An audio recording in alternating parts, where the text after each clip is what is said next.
ever think that you'd get a chance? Did you want to rematch Conor? Like, to what extent did you envision things ending up the way that they are so far ending up?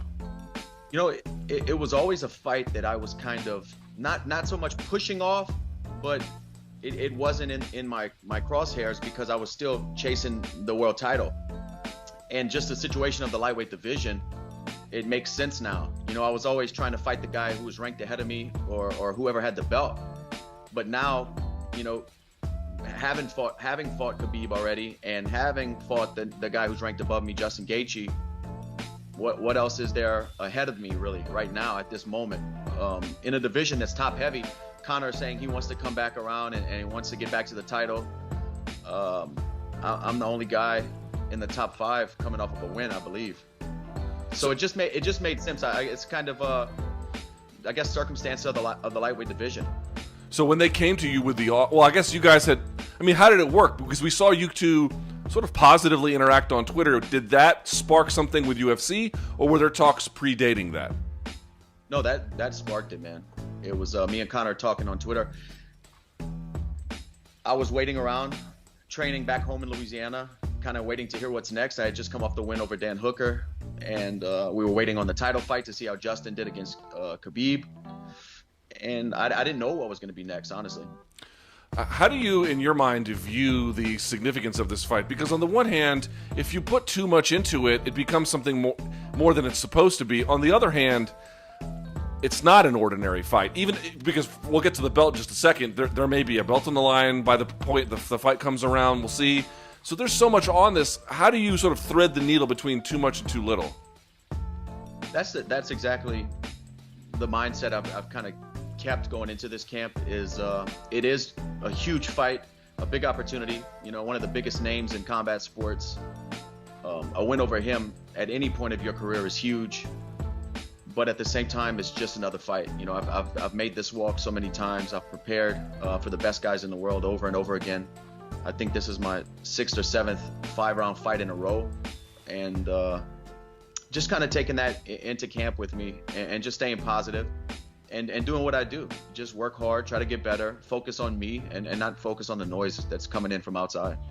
It was interesting. The first time you guys fought, it was really acrimonious and kind of ugly. I don't know what Conor's going to do, but what are you expecting from him? Not in the cage. We'll talk about that in just a second. But outside, he seems to be a little bit like he's a dad now. He seems to be a little bit more mellowed out, or maybe not. How do you read it? I'm not reading that much into it, honestly. I mean, at the end of the day, January 23rd, we're going to try to hurt each other. And, you know, talking nice or talking, and also at this point in my career, I don't really care about that stuff. You know, I'm not a young kid anymore who's reading the headlines and caring what critics are saying or go and check Twitter to see if Conor said something that day. When I was young, I would do that, you know, and I don't really, it's just noise now.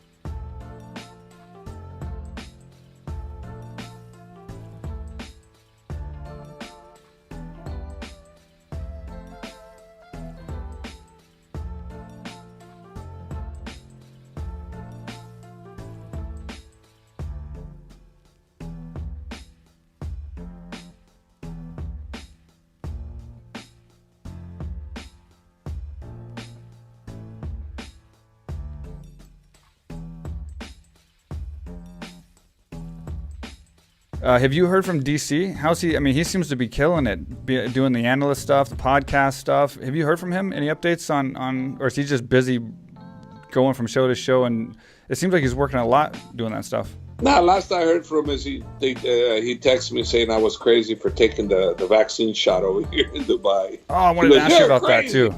You're taking that shot, you're nuts. And I'm like, I would do it all over again in a heartbeat. No one's ever offered it before. In the good old US of A, oh, we don't have the vaccine. It won't be ready to this. Well, damn, they've been vaccinating people since March. Yeah. Since March. It's crazy. So give me a break. Who has it? Who doesn't have it? It's these damn companies fighting each other for who's going to make the billions of dollars to sell the vaccine. And that's what we're really talking about. You know, does the vaccine work? I don't know yet. I mean, I took the shot. It appears to be well. I'm taking my final shot on the 28th of this month, this week coming up. And then 2 weeks after that, they'll check my blood to see if it took. So who knows? Maybe it doesn't take and I have to redo it again.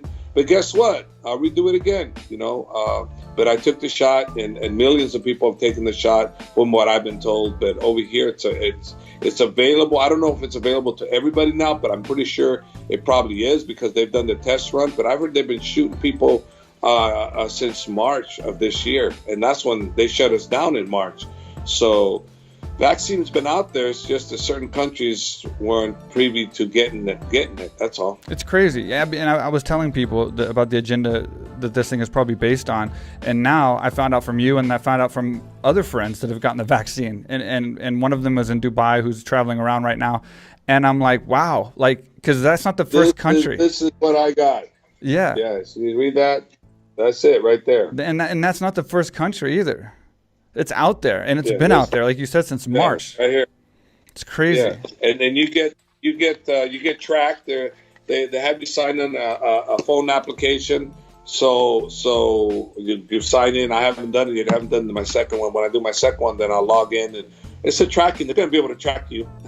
So whether we like it or not, I know what's going to happen next. Everybody that wants to travel gonna have to get vaccinated. Everybody wants ID, gonna have to get vaccinated. Everybody wants to go to school, has to get vaccinated. Yeah. Whether we like it or not, we're sheep, we're cattle, we're whatever you want to say, but we have to go with the system. And I don't like what they do. I don't like the fact that one has it and the other one ain't selling to you because they hate you and you did this. And man, it's like, can't we just all get along and help each other? Yeah. You know.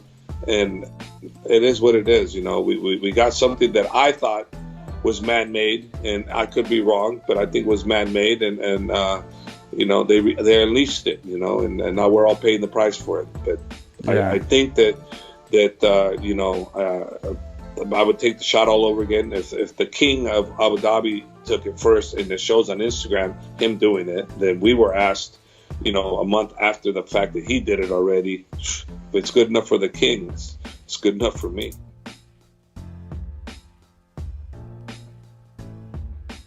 I'm sure you can box for hours and be fine. You can wrestle for like 10 minutes and go, oh my God, this sucks. It's just your body's not used to that in a way. Have you run into any of that? Yeah, of course. You know, something I'm big on is like being conditioned. Like, I know I'm not fighting a championship fight, like a 5 rounds, but just the other day, you know, after I signed the contract, I'm like, you know what? Let me see what this 5 minutes of just hitting the bag feel like, you know, for 5 rounds. And I tell you, I almost fucking threw up after. Oh, that is awesome. Like, I'll box, you know, 10 rounds for 2 minutes and I get a minute break. But it's like now you're doing 5 minutes and you have a minute break.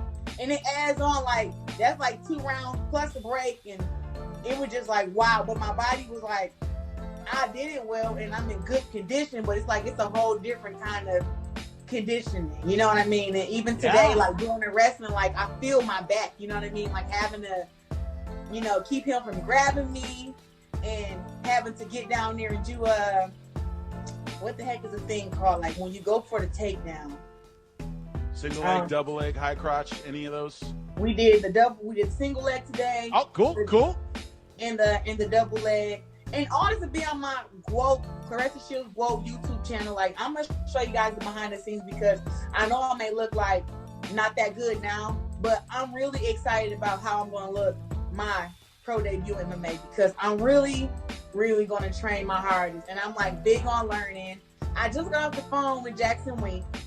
I talked to Dean Thomas and Tyron Willie a few days ago. I got training camp set up with both of those camps already. Like, I just do not believe in losing. That's the biggest thing. I just like, you know what? I have to be ready. So it's like the more I talk to them after my training, like today, after doing some wrestling, like my nerves has went down. Because at first I'm like, oh my God, you know, what the heck? And now I'm like, you know what?